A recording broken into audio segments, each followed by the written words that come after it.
15-18 июнь күндөрү Бишкек шаарында жана Ак Суу районундагы Жыргалаң айылында бүткүл дүйнөлүк эпос айтуучулардын биринчи форуму өтөт. Ага 3 өлкөнүн жана 9 элдин көрүнүктүү эпос айтуучулары катышат. Максат ааламдашуу доорунда айтуучу тарабынан эпосту жандуу аткаруунун маанилүү экендигин түшүнүү. Эл ичинде феноменге болгон кызыгууну арттыруу болуп жатат. Форум эркин диалог форматында өтөт. Бул кезектеги кароо сынакчы фестиваль эмес. Манас улуттук академиясынын президенти Таланталы Бакчиев белгилегендей, ар бир катышуучу өзүнүн коомдогу функциясын аныктап, өз элинин маданий иденттүүлүгүн сактоодо орду канчалык экендигин ачыктай алат. Бүткүл дүйнөлүк эпос айтуучулардын биринчи форуму өлкө башчынын кыргыз элинин баа жеткис руханий мурасы, Манас эпосунун үчилтигин ар тараптан изилдөө жана популярдаштыруу боюнча жарлыгын ишке ашыруунун алкагында уюштурулууда.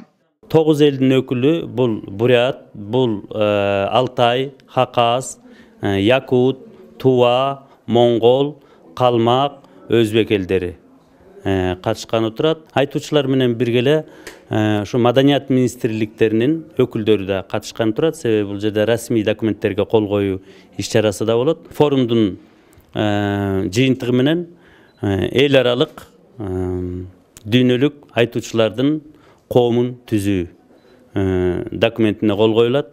Андан сырткары ушу жогоруда айтып өткөн Россиянын субъектилери болобу, өз алдынча эгемендүү өлкөлөр болобу, ошолордун маданият министрликтери менен илимий изилдөө борборлору менен кызматташуу боюнча меморандумдарга кол коюлат.